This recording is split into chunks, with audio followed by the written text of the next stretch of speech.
Hello friends, हमारे जो topic चल रहा था हार्ट सिस्टम, वो हमारे फिनिश हो चुका है और हमने अच्छे से अध्ययन कर लिया उसका। अब कुछ हार्ट से रिलेटिव या फिर डाइजेटिव से रिलेटिव कुछ छोटे छोटे डेफिनेशन है, एक तरह से पॉइंट जिसे हम कह सकते हैं, उनका अध्ययन करेंगे। इसके बाद हमारे सब कुछ क्लियर हो जाएगा। देखो, हाइपोक्सिया का मतलब है कि रक्त में ऑक्सीजन की सांद्रता का घटना। और दूसरी बात करें, हाइपरवोलेमिया का मतलब है शरीर में रक्त का आयतन बढ़ना। इसके साथ ही हम नेक्स्ट देखें हाइपोवेलेमिया, यानी कि शरीर में रक्त का आयतन घटना। हिमेटोमेसिस का मतलब है उल्टी के दौरान रक्त का निकलना। इसके अलावा हीमोग्लोबिनोमिया का मतलब है आरबीसी के नष्ट होने से हीमोग्लोबिन का रुधिर प्लाज्मा में मुक्त होना। नेक्स्ट देखें, हीमोक्रोमेटोसिस का मतलब है फेरस का सभी अंगों में आवश्यकता से अधिक संग्रहित होना। फेगोसाइटोसिस ये शब्द दिया था मैचिनिकोफ ने। शरीर में रोजाना 1% आरबीसी नष्ट होती है पर डे। हृदय के कार्डी मसल्स में ऑक्सीजन की कमी से कोरोनरी आघात या हृदय आघात होती है, यानी कि मसल्स की सेल को मसल्स ऑक्सीजन प्रोवाइड करवाती है। कोरोनरी ट्रांसड्यूशन का मतलब है लिम्फ निर्माण की क्रिया। प्लीहा प्रथम रुधिर संग्रहकारी तथा यकृत द्वितीय रुधिर संग्रहकारी होता है। प्लीहा यकृत तथा वृक्क रुधिर क्षरण उपकरण का कार्य करते हैं। देखो, प्लीहा, यकृत तथा वृक्क, ये तीनों चीज़ें क्या करती है? ब्लड फिल्ट्रेशन का कार्य करते हैं। एड्स के दौरान लसिका गांठों में सूजन आ जाती है। साइक्लोस्टोमस में प्लीहा अनुपस्थित होती है। पेपिलरी पेशियां केवल स्तनधारियों में पाई जाती है।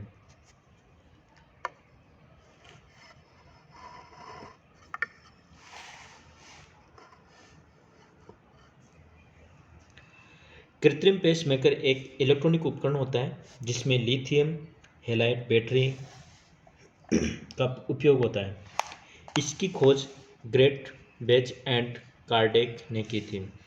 जब हृदय के नीले व आलिंद रुधिर से भर जाते हैं तो इसे कार्डिक रिफ्लेक्स कहते हैं।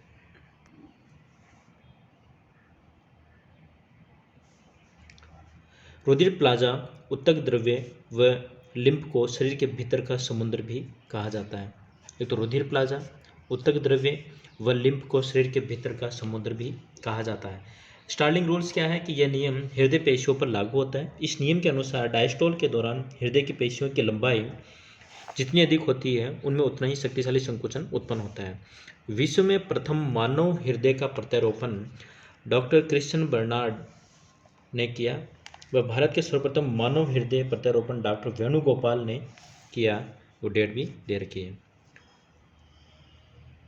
रेडियो एक्टिव क्रोमियम, यह विधि आरबीसी के जीवन काल के आकलन में उपयोगी है। मवाद यानी पश में मृत उत्तक, मृत न्यूट्रोफिल्स व जीवित सूक्ष्म जीव होते हैं। ओडिमा क्या है? कुछ प्रोटीन व आंतरिक तरल का जल के रूप में जमा होना। ओपिनस क्या है? ऐसे रुधिर पदार्थ जो डब्ल्यूबीसी को बैक्टीरिया पर आक्रमण करने के लिए उत्तेजित करते हैं।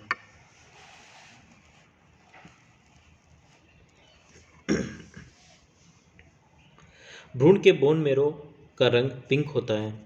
जन्म से 7 वर्ष तक के बच्चों में अस्थि मज्जा का रंग लाल होता है। 10 से 17 वर्ष बच्चों में अस्थि मज्जा का रंग प्रमुख रूप से लाल, कुछ स्थानों पर पीले रंग का होता है। 20 वर्ष से अधिक आयु होने पर अस्थि के सिरों पर उपस्थित अस्थि मज्जा यानी कि बोन मेरो का रंग लाल व अस्थि के लंबे भाग में उपस्थित अस्थि मज्जा का रंग पीला होता है। हृदय के स्पंदन को नियंत्रित करने वाला आयन कौन सा है? सोडियम। हीमोग्लोबिन रोग के दौरान ब्लीडिंग टाइम पर कोई प्रभाव नहीं पड़ता है, परंतु क्लोटिंग टाइम बढ़ जाता है। रक्त स्पंदन कारक की कमी होने पर हीमोफीलिया रोग होता है। मेरेलिस लॉ ऑफ हर्ट के अनुसार हृदय की धड़कन तथा रुधिर दाब वित्तीय क्रमानुपाती होते। हिज ने एवी नोड सर्वप्रथम देखा था। अंटार्कटिका में पाए जाने वाली मछलियों में श्वेत रुधिर पाया जाता है। रुधिर की सांद्रता जल की तुलना में 5 गुना होती है। विटामिन B12 EMF यानी कि एथ्रोसाइटिक मैच्योरेशन फैक्टर कहा जाता है। रुधिर प्लाज्मा में उपस्थित अनुपयोगी कणों को ब्लड डस्ट कहा जाता है। रुधिर परिसंचरण तंत्र से संबंधित अनियमितताएं।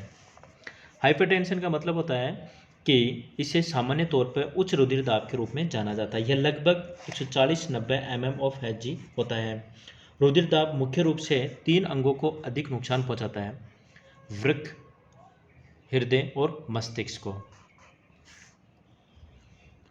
दूसरा, एथेरोस्क्लेरोसिस का मतलब है रुधिर वाहिनियों में वसा के जमा के कारण गुहा तुलनात्मक रूप से छोटी हो जाती है, जिससे हृदय की पेशियों को पर्याप्त मात्रा में रुधिर उपलब्ध नहीं हो पाता है। एथेरोस्क्लेरोसिस यानी कि रुधिर वाहिनियों में विभिन्न प्रकार के पदार्थों के जमा के कारण कठोरता आ जाती है, जिसके कारण गुहा का आकार, लचीलापन व कम हो जाता है। हार्ट अटैक की बात करें तो एथेरोस्क्लेरोसिस और आर्टेरियोस्क्लेरोसिस तथा कोरोनरी थ्रोम्बोसिस की स्थिति में कोरोनरी धमनी की गुहा छोटी हो जाती है। यानी कि इन तीनों की स्थिति में कोरोनरी जो गुहा होती है छोटी हो जाती है, जिससे हृदय की दीवारों को पर्याप्त मात्रा में रुधिर प्राप्त नहीं हो पाता है। अतः ऑक्सीजन की अपर्याप्त उपलब्धता के कारण सीने में दर्द होता है, जिसके फलस्वरूप हृदय पेशियां कार्य करना बंद कर देती है और व्यक्ति की मृत्यु हो जाती है। इसे हार्ट अटैक कहते हैं। हार्ट ब्लॉक की बात करें कि हार्ट ब्लॉक कैसे होता है कि किसी प्रकार की चोट या बीमारी के कारण हृदय का ऐसे नोड कार्य करना बंद कर देता है, जिससे स्पंदन की संवेदना हृदय की पेशियों तक नहीं पहुंच पाती और हृदय पेशियां कार्य करना बंद कर देती है। इसे हार्ट ब्लॉक कहते हैं। हम अक्सर सुनने में आता है कि हार्ट ब्लॉक कैसे होता है। बाकी हार्ट अटैक की बात करें, हार्ट अटैक की, तो इसमें क्या होता है कि जो एथेरोस्क्लेरोसिस और जो कोरोनरी थ्रोम्बोसिस होती है, उनकी अनियमितता के कारण क्या होता है कि जो कोरोनरी जो होती है धमनी, उनकी गुहा यानी कि एक तरह से हम इसे भी कह सकते हैं कि अधिक कोलेस्ट्रॉल या फिर अधिक फैट के माध्यम से या तो हो सकता है कि ब्लड गाढ़ा हो रहा है, या फिर हो सकता है कि वो जो गुहा होती है वो पतली हो जाती है, जिससे क्या होता है ब्लड का फ्लो नहीं हो पाता है, और ब्लड का फ्लो नहीं होगा तो ऑक्सीजन की सप्लाई नहीं होगी, और ऑक्सीजन की सप्लाई नहीं होगी तो हृदय पेशियां कार्य करना बंद कर देगी, और फलस्वरूप क्या होगी, व्यक्ति की मृत्यु हो जाती है, जिसे अपन नाम कहते हैं हार्ट अटैक। हार्ट ब्लॉक में भी क्या होता है कि ऐसे नोड कार्य करना बंद कर देती है। ऐसे नोड जैसे ही कार्य करना बंद करेगा तो जो इम्पल्स होता है, यानी कि एक तरह से जो स्टिमुलस होता है या स्पंदन होती है, वो हृदय तक, पेशियों तक नहीं पहुंच पाती है। इसे अपन हार्ट ब्लॉक कहते हैं। रूमेटिक हार्ट डिजीज क्या होती है? यह रोग जोड़ों में दर्द व गले में संक्रमण होने पर हो सकता है, जिसमें हृदय के कपाट कार्य करना बंद कर देते हैं या उनके कार्यशीलता में कमी आ जाती है। ठीक है। कोग्निटिव हार्ट डिजीज क्या होती है कि भ्रूणीय अवस्था में हृदय के विकास के दौरान होने वाली अनियमितता के कारण होने वाले रोगों को कोग्निटिव हार्ट डिजीज कहा जाता है। जैसे रूबेला रोग के दौरान भ्रूण के हृदय का विकास पूर्णतः नहीं हो पाता है। कुछ जन्मजात रोग गुणसूत्र की असामान्यता से भी संबंधित होते हैं। ट्रेकार्डियो या फिर ब्रैकार्डियो क्या होती है? जब हृदय स्पंदन 100 प्रति मिनट से अधिक होती है तो इसे टेकार्डिया कहते हैं। जबकि हृदय स्पंदन 60 प्रति मिनट से कम होता है तो इसे ब्रैकार्डिया कहते हैं। वेंट्रिकुलर हाइपरट्रोफी क्या होता है? जब नीले की हृदय पेशियां बढ़ जाती है तो इसे लेफ्ट वेंट्रिकल हाइपरट्रोफी कहते हैं, और यह खिलाड़ियों तथा अत्यधिक परिश्रम करने वाले लोगों में सामान्य अनियमितता के तौर पे पाया जाता है।